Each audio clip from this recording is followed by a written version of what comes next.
a tiger cub trapped in stone, a mute boy who could only speak in sketches, and a wounded dog who chose to stand between them and death. This isn't just a story of wilderness, it's a story of faith in the unknown, a story of instinct stronger than fear, and above all, it's a story of how love finds a way, even when no one calls for it. Before we begin this unforgettable story, would you mind sharing where you're from in the comments and if stories of love, loyalty, and second chances move you?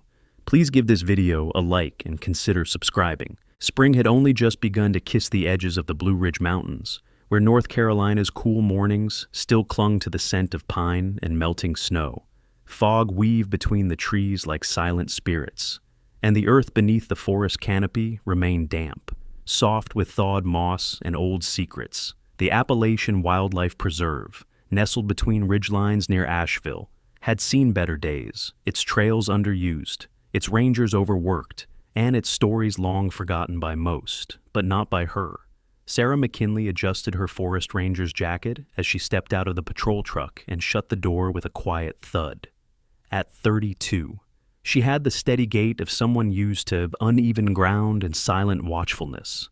Tall and lean, with pale skin freckled from years in the sun, her auburn hair was pulled back into a loose bun beneath a faded green cap. She moved with quiet confidence, yet her eyes, stormy blue and deeply set, held a weariness that hadn't always been there. It had been 6 months since she buried her father, James McKinley, once the heart of this forest and the soul of the ranger team. The man who taught her to track elk by broken ferns, to read the wind like a map, and to treat silence as a sacred thing. His death had cut something loose inside her, something that had yet to settle. She had left. Of course, grief made the trees too loud and the quiet too cruel, but now she was back, carrying his old knife in her belt and something heavier in her chest. Sarah walked with slow precision along the overgrown trail, clipboard in hand, logging signs of erosion and early bear prints. Birds called above, but there was no wind, only a hush that felt oddly expectant. Then came the sound. At first, it was almost too faint to register. A thin, ragged bark, more like a wheeze threaded through thorns. Sarah froze, body coiled like a deer catching scent. She tilted her head, listening. Another bark, hoarser this time.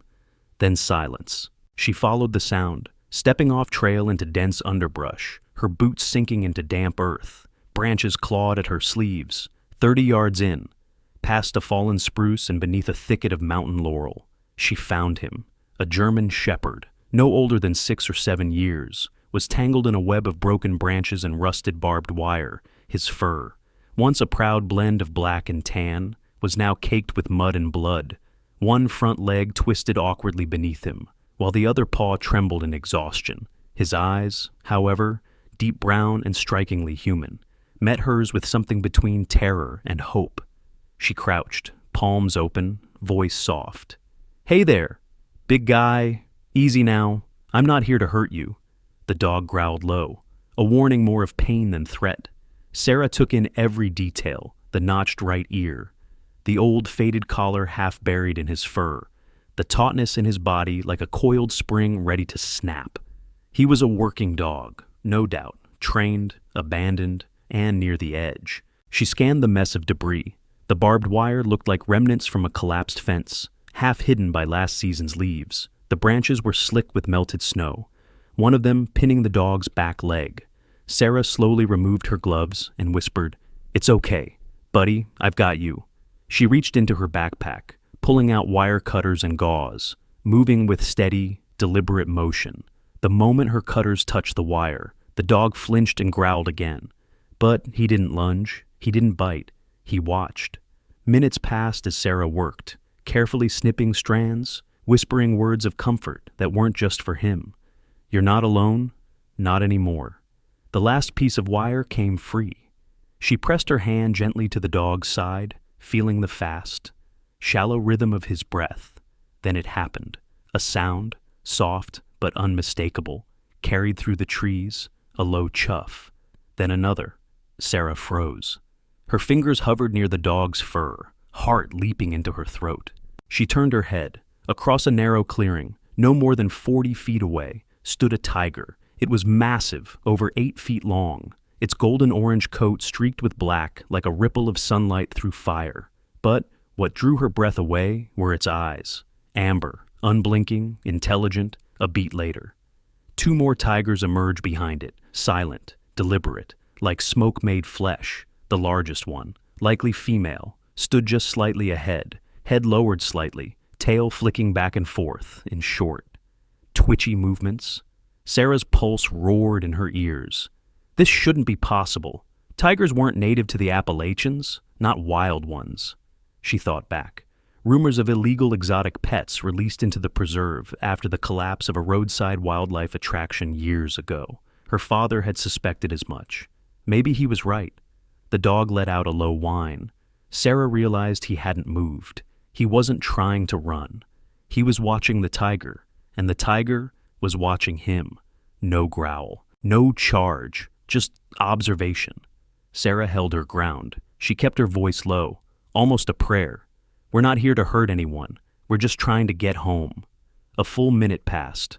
Then the tiger slowly blinked. It turned, padded a few steps back into the brush, and melted into the woods like it had never been there. The others followed. Silence returned. Sarah let out a breath she hadn't realized she'd been holding. She looked at the dog, who was now trying to rise. His body shook, but his eyes never left the spot where the tigers had stood. "Guess you've seen them before," she murmured. "Maybe they were watching over you." She reached down and slid one arm beneath his chest, the other under his hindquarters, and gently lifted. He whimpered but didn't struggle. Sarah carried him back through the thicket, through the fog, toward the trail, her boots sinking with every step. But her heart, oddly, felt lighter. "Let's get you patched up, Ranger," she whispered. "Yeah, that name suits you." As they reached the patrol truck, the wind picked up, carrying the scent of pine and something older, something wild. Sarah glanced once more at the forest behind her. The tigers were gone, but something told her the story had only just begun. The morning after the rescue was colder than expected. Thin wisps of mist curled around the base of the Appalachian trees, and frost still clung to the tips of fallen pine needles, despite the calendar insisting it was spring. The narrow mountain road that twisted toward the ranger outpost felt even more remote than usual, and Sarah McKinley's hands tightened slightly on the steering wheel as the truck bounced along the last stretch of gravel. In the passenger seat, the German shepherd lay curled on a folded blanket, his breathing slow but steady. His black and tan fur was still matted in places, and a bandage wrapped around his foreleg, though clearly injured. The dog's gaze remained alert, tracking movement through the windshield, flinching slightly at the rattle of loose gear in the back. There was something calm in him, watchful, not broken, only waiting. Sarah parked beside the faded green cabin nestled among the trees, its wood siding weathered and its porch sagging slightly under the weight of years. The place was old, but it was home for her, and more recently, for her younger brother. Eli McKinley was already standing at the doorway when she stepped out. 16 years old, he was tall and lean, with soft brown hair that never quite behaved. His face still held a boy's softness, though his expression rarely changed. Since the accident, since the fire, he hadn't spoken a word. The doctors called it selective mutism. Sarah knew better. It was grief, wound tight and silent inside him. "Hey, buddy," she said softly, motioning him to stay as she moved to open the passenger door. "Got someone I want you to meet." The dog stirred. He limped as he stepped down onto the grass, head low but ears perked. Eli watched him with quiet fascination, his arms folded across his chest beneath his hoodie. Ranger. Sarah had started calling him that on the drive, paused in the yard, sniffed the air, and slowly made his way to the porch without hesitation. "He's tough," Sarah added, crouching to check the dog's leg. "Didn't bark once during the rescue, didn't even growl when I carried him. Just watched, like he knew what had to be done." Eli said nothing, but his eyes followed every movement as Ranger settled near the porch railing, tail flicking once. That evening, after a quiet meal, Sarah sat near the fire, flipping through the notebook that held her father's old patrol logs. Ranger slept soundly on the rug, his breathing steady, across the room. Eli sat by the window, sketchbook open on his lap. He hadn't looked up once since they'd come in, but every so often, his pencil paused like he was listening. Outside, night fell like a thick blanket over the forest. No wind, no sound but the faint crackling of the firewood and the distant groan of old trees shifting in the cold. Then came the feeling. Not a noise, not a light, just a shift in the air. Sarah stepped onto the porch. The woods were cloaked in shadow, but her eyes caught movement, low and slow, at the far edge of the clearing. Her breath caught in her throat. A tiger. It stood just beyond the tree line, massive, muscles taut beneath golden-orange fur striped with black. Its eyes reflected pale moonlight, fixed, unwavering. And it was not alone. Behind the tiger, partially obscured by brush, were two more shapes, silent, still, watching. Sarah's pulse slowed. She didn't reach for her flashlight. She didn't move. She simply stood, one hand resting on the doorframe, the other near her waist, from inside. Ranger stirred, then rose. He stepped onto the porch beside her. His limp was still present, but his posture was firm. His gaze met the tiger's, and for a long moment, they stood, canine and feline, locked in something that was neither threat nor retreat. Sarah didn't speak. Neither did Eli, who had crept quietly to the doorway behind her. His bare feet didn't make a sound on the wooden floorboards. He stood still, clutching the edge of the door. The tiger, the largest one, the female, blinked once, then, without a sound. She turned and disappeared into the trees. The others followed. It wasn't a chase. It wasn't a warning. It was something else. Sarah exhaled, hands still resting on the doorframe. Ranger lay back down at the threshold, eyes on the darkness, but tail unmoving. "What are you waiting for?" she whispered to him. He didn't react, behind her. Eli hadn't moved. His eyes were wide, not with fear, but wonder. Sarah looked into the trees one last time, then gently closed the door. The third morning after Ranger's arrival broke with a softness that felt like the hush before something important. A pale sun hung low behind the clouds, diffused through the mist that clung tightly to the Appalachian forest. The Ranger cabin sat quiet and watchful, half swallowed by pine and fog. Inside, Eli McKinley sat cross-legged on the floor, his sketchbook open. The edges of the paper curled slightly from use. He hadn't spoken a word in over a year, but the pencil in his hand moved steadily, fluidly. First the lines of a tiger's eye, then the sloped form of a German shepherd beside it, his brow furrowed in concentration, his breath slow and even. Each day since Ranger had arrived, Eli's drawings had changed. They were no longer vague forms or heavy shadows. They had taken shape, detail, clarity, and most importantly, connection. The dog had become more than a subject. He had become a center point, a protector beside the wildness Eli had always feared. And though the boy still didn't speak, Sarah could feel the change in the way he moved, the way he sat a little closer to the fire now, the way he no longer avoided eye contact when she entered the room. Sarah McKinley stood by the window, tall and slim, with shoulders drawn as if she'd been bracing against the weight of grief for years. Her auburn hair was tied back loosely, strands escaping to frame her sharp, weather-lined face. Her Ranger jacket was faded, her boots worn smooth, but her eyes, storm gray and searching, had lost none of their edge. She noticed Ranger again, standing at the porch railing, his injured leg slightly favoring but stable. He was staring into the woods, east, the same spot he'd looked toward every morning since his rescue. Sarah followed his gaze, scanning the tree line for movement, but saw nothing. Still, she trusted the dog's instincts. He hadn't led them wrong yet. "He's trying to tell us something," she muttered under her breath. By mid-morning, the decision was made, with a rope, flashlight, and gauze in her pack. Sarah gestured to Eli, who had already risen with sketchbook in hand. Together, they followed Ranger beyond the edge of the clearing, into the deep green of the preserve. The forest closed around them in a cathedral of pine. The ground was soft underfoot, damp with snowmelt. Branches creaked above in the breeze, but otherwise, the woods were still. Ranger led the way, pausing only briefly to sniff the air or glance over his shoulder. His pace was purposeful, his steps careful. Nearly 45 minutes passed before Ranger stopped.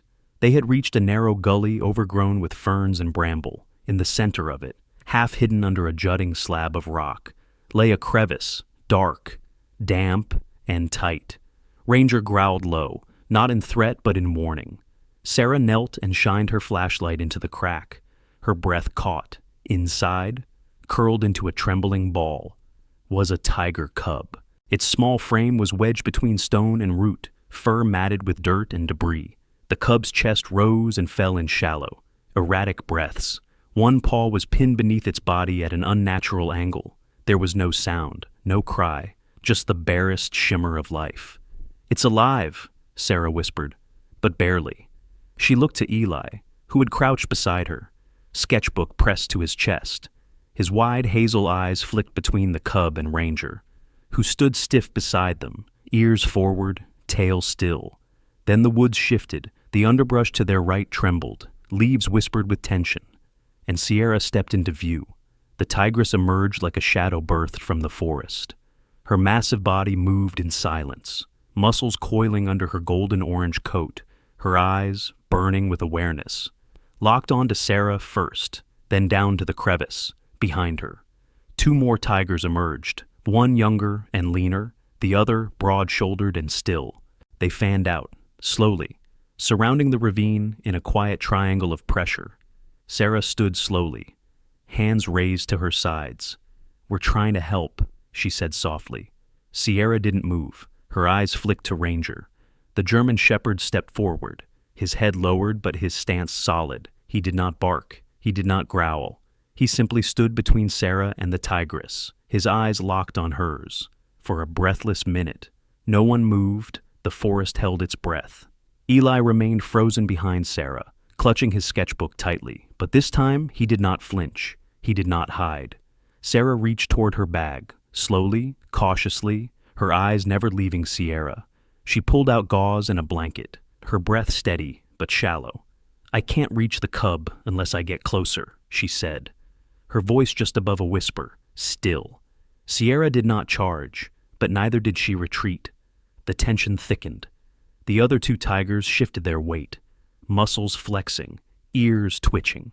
The air pressed in from all sides. Ranger stood his ground. Sarah crouched again and placed the blanket beside the opening, positioning herself to reach into the crevice. The cub was limp, nearly unconscious. As her fingers brushed the cub's fur, she heard a soft rustle behind her. Eli had moved closer, eyes fixed on Sierra. His lips parted slightly, as if to say something, but no sound came, and still. The tigers waited. Dawn in the Appalachian ravine bled slowly through the treetops, turning each bead of mist into pale amber. Yet nothing in that fragile light felt gentle. Sarah McKinley's heartbeat thundered in her ears as the standoff stretched impossibly long. Ranger, the black and tan German shepherd with one bandaged leg, had stepped between her and the tigress Sierra, shoulders square, head low, tail still, offering no challenge and yet refusing to yield. Sierra's golden eyes fixed on him, broad chest rising and falling with a measured calm that belied the tension coiled through every muscle of the three adult tigers, fanning out behind her. Sarah, lean and wind-toughened, held her breath, the fleece jacket around her waist flapping once in a cold updraft. While behind her, Eli gripped the strap of his sketchbook so tightly his knuckles blanched, though the boy's wide hazel gaze never left the silent tableau before him.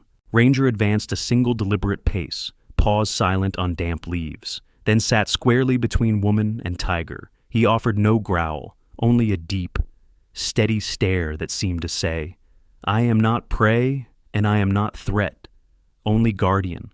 Sierra's ears twitched forward, then smoothed. She inhaled, catching the mingled sense of fear, iron from the hidden cub's wound, and something quieter. Trust. The big cat's whiskers relaxed fractionally. She shifted weight, no longer coiled to spring, but poised like a sentinel conceding ground. Sarah felt the moment break like thin ice, and exhaled a breath she had not known she held, as she knelt again at the narrow crevice where the cub lay wedged. The little tiger was barely conscious, flanks shivering with each pinched breath, One back leg twisted under a flat rock. Sarah slid her gloved hands beneath the fragile ribs. Voice low and certain. Easy. Little one. We're almost done. Though she knew the cub heard nothing but pounding blood. Ranger stayed rooted as Sierra stepped closer, lowering her massive head until hot breath feathered the dog's ears. Yet Ranger held firm, meeting her gaze without submission or challenge. Something passed between predator and protector, an ancient recognition perhaps, and Sierra turned those amber eyes toward Sarah, letting out a rumble that was more sigh than threat.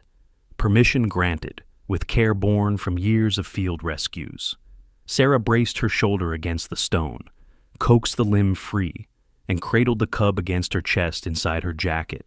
The cub's fur, matted with dirt and faint blood, brushed her cheek. Its pulse fluttered like a trapped bird. Eli stepped forward, trembling but determined, offered the blanket he'd rolled in his pack, and Sarah wrapped the cub in its soft wool, creating a pocket of warmth. Sierra watched each motion, muscles tensing whenever the cub whimpered, yet always loosening when Ranger's calm presence intercepted her line of sight. Finally, the tigress chuffed, a short, guttural note that echoed off the ravine walls, before turning away. Leading her two silent companions back into the shadowed timber, Ranger let out a low exhale, then limped to Sarah's side, nose nudging the edge of the blanket as if counting heartbeats. The return trek was slow. Sarah's arms ached with the constant care not to jostle the cub, and Ranger limped but refused assistance, maintaining position between his humans and every rustling bush. Eli walked ahead for the first time, sweeping fallen limbs from his sister's path with surprising grace. Halfway home, they met Dr. Mark Whitaker, late 30s, broad-shouldered, kind-eyed volunteer wildlife vet who had driven up from Asheville after Sarah's radio call hours earlier. Mark's sandy hair curled at the edges of his wool beanie.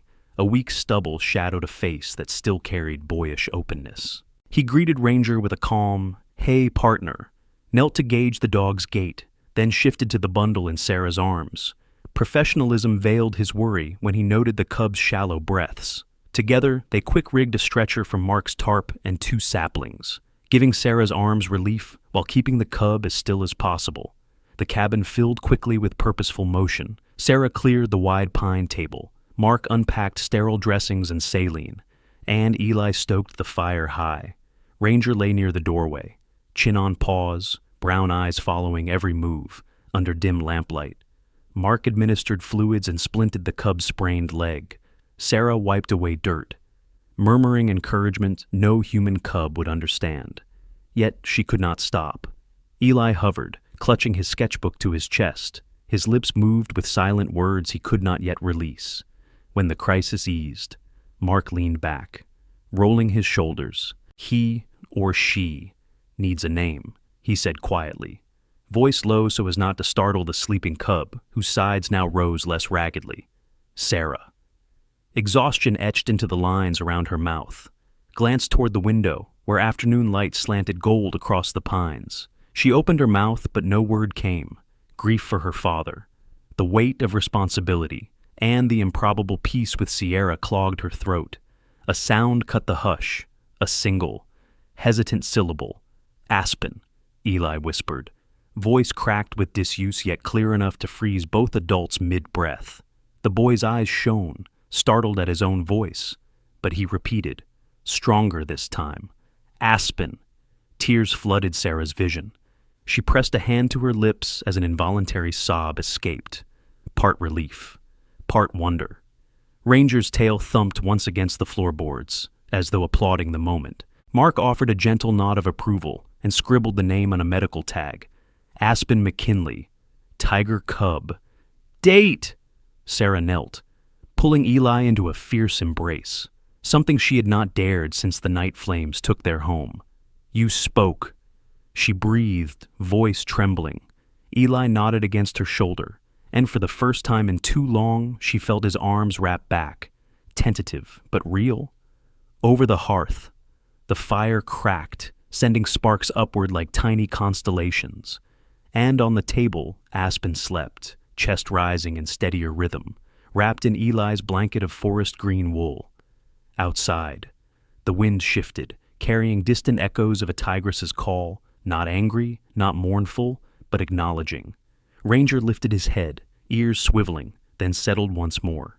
Satisfied that, for tonight at least, the forest and the family were at peace. The morning mist drifted like low smoke across the forest floor, and the soft cry of distant jays echoed in the trees. It had been 7 days since the moment Eli whispered the name, Aspen. 7 days of healing, both for the tiny tiger cub swaddled in forest green wool, and for the boy who, for the first time in a year, had broken the silence, inside the ranger cabin.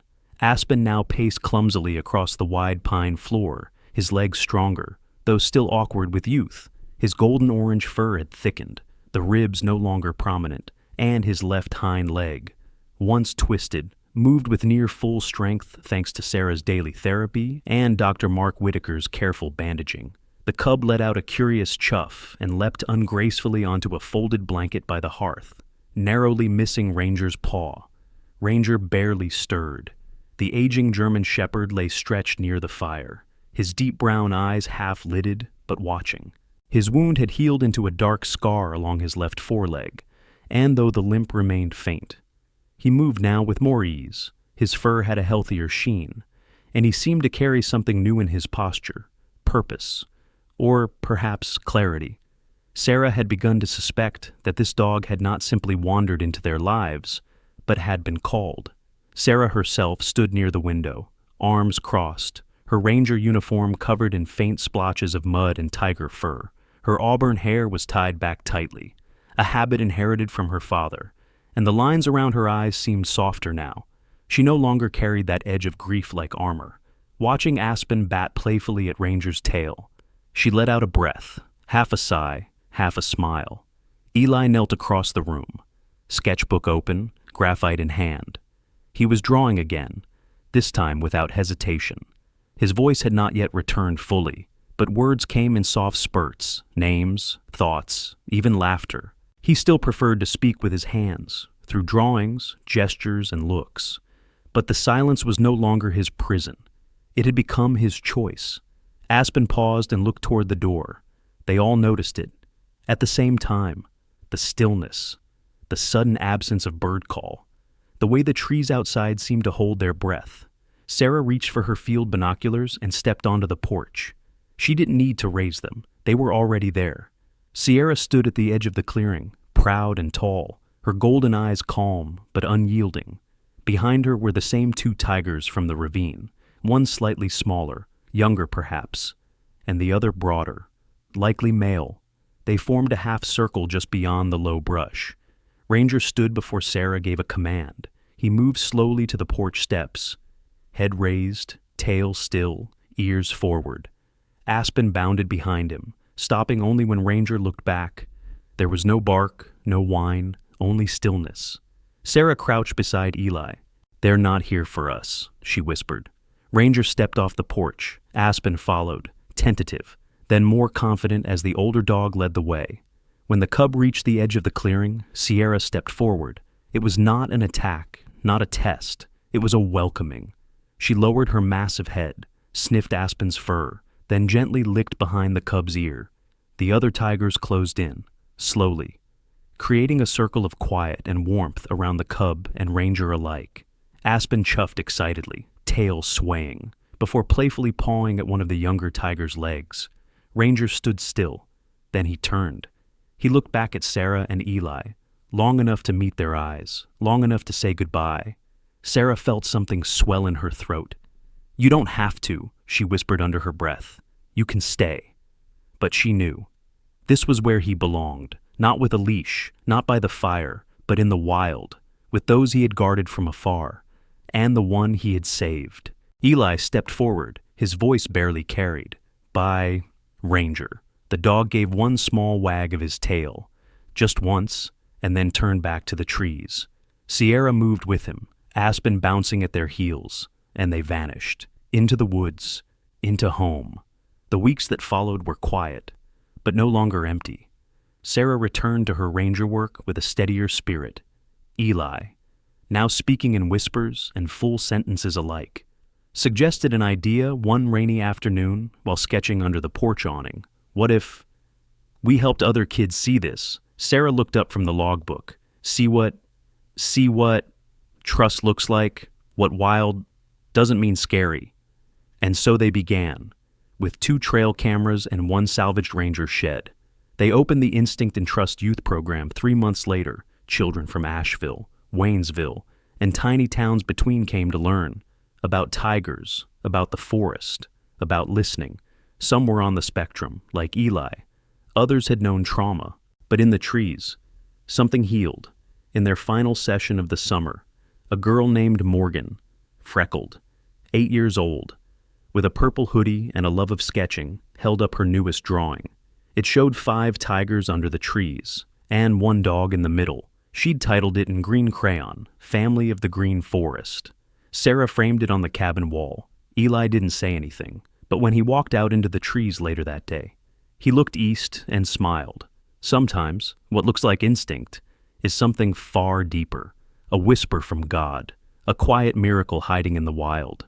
Ranger wasn't just a dog. He was a guardian sent at the right time for a broken boy, a helpless cub, and a grieving woman.